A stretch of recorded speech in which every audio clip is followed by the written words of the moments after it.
Bonjour, je m'appelle Valentina Herrera Obregón et je vais vous présenter aujourd'hui un sujet très intéressant. J'ai choisi ce sujet car il m'intéressait beaucoup.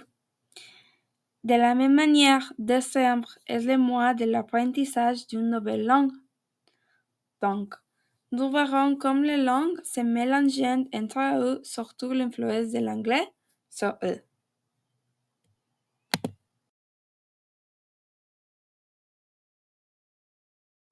Imaginez-vous, vous marchez dans une rue, vous écoutez les conversations et soudain, vous remarquez quelque chose de surprenant. Des mots anglais s'imitent partout. Mais d'où viennent-ils? Comment une langue peut-elle avoir autant de pouvoir? C'est ce que nous allons découvrir ensemble. On dit souvent que l'anglais est la langue internationale. Ce que j'aimerais vous montrer aujourd'hui, c'est comme la langue anglaise a transformé les paysages linguistiques et culturels. Avant de commencer, un peu d'histoire. L'influence de l'anglais a vraiment commencé après la Seconde Guerre mondiale. Le monde a changé. Les États-Unis émergeaient comme une superpuissance. Leur économie explosait et les cultures se répandent. Pensez à Hollywood, aux grandes entreprises comme Coca-Cola, Microsoft et Apple. Ces géants ne sont pas seulement des marques, ce sont des ambassadeurs culturels silencieux. Pourquoi l'anglais a-t-il autant de pouvoir? Trois raisons principales.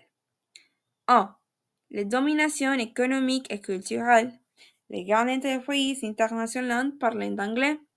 Les réunions à New York, Londres et Singapour, l'anglais est la langue commune. 2. Technologie et Internet. Les premiers ordinateurs et les premiers logiciels a développé en anglais. Les programmateurs du monde entier partagent le code en anglais et des modes comme software, download et update sont devenus universels. 3. Médias et culture populaire. Films de Marvel, séries de Netflix, musique pop, Beyoncé, Taylor Swift, Coldplay, les musiques résonnent partout.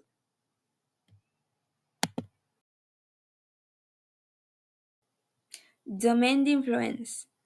Dans quel domaine voyons-nous la plus grande influence?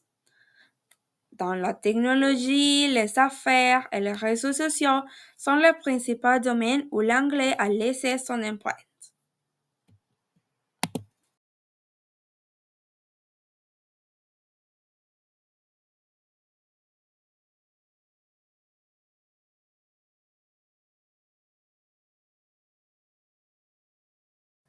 Prenons le français comme exemple. Quels sont les anglicismes français? Les mots comme email a remplacé courrier électronique, week-end a chassé fin de semaine, shopping est devenu incontournable, smartphone a remplacé téléphone intelligent. Ce ne sont pas juste des mots, ce sont aussi des marqueurs culturels. Vous le savez bien, ces thèmes sont tellement courants que de nombreux Français ne les considèrent même plus comme étrangers.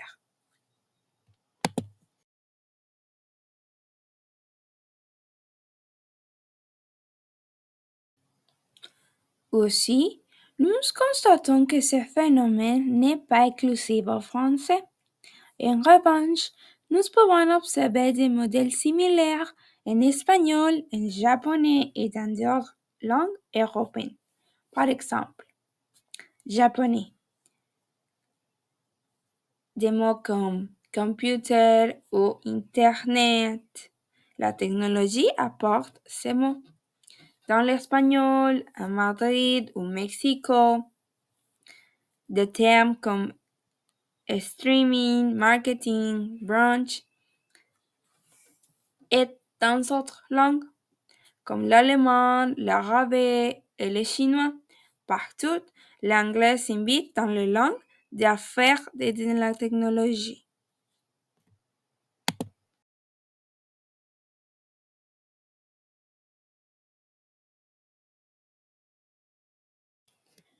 Il y a deux visages de l'influence, les côtés positifs et les défis. Dans les côtés positifs, il y a beaucoup de choses. Par exemple, communication globale. L'anglais devient un pont entre les cultures. Un étudiant chinois peut discuter avec un collègue brésilien. 2. Innovation. Les idées voyagent plus vite.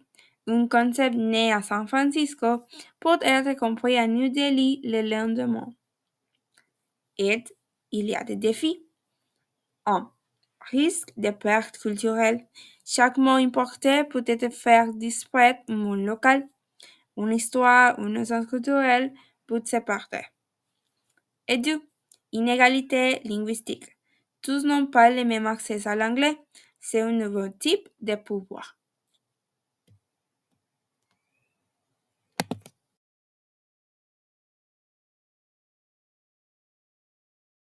Finalement, les conclusions. Les langues sont vivantes et respirantes, évoluant, se mélangeant. L'anglais n'est pas un concurrent, mais un voyageur qui laisse des traces. Cette influence représentait l'évolution naturelle de langue dans un monde de plus en plus connecté. Bien qu'elle enrichisse parfois les langues, elle soulevait aussi des questions sur la préservation des identités linguistiques. Et vous, quel mot anglais utilisez-vous? Comment vivez cette transformation? Est-ce une menace ou une opportunité?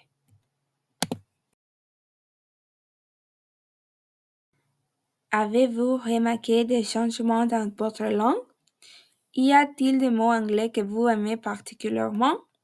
Comment imaginez-vous les langues dans 50 ans? Merci de m'avoir accompagné dans ce voyage linguistique. Merci pour votre temps.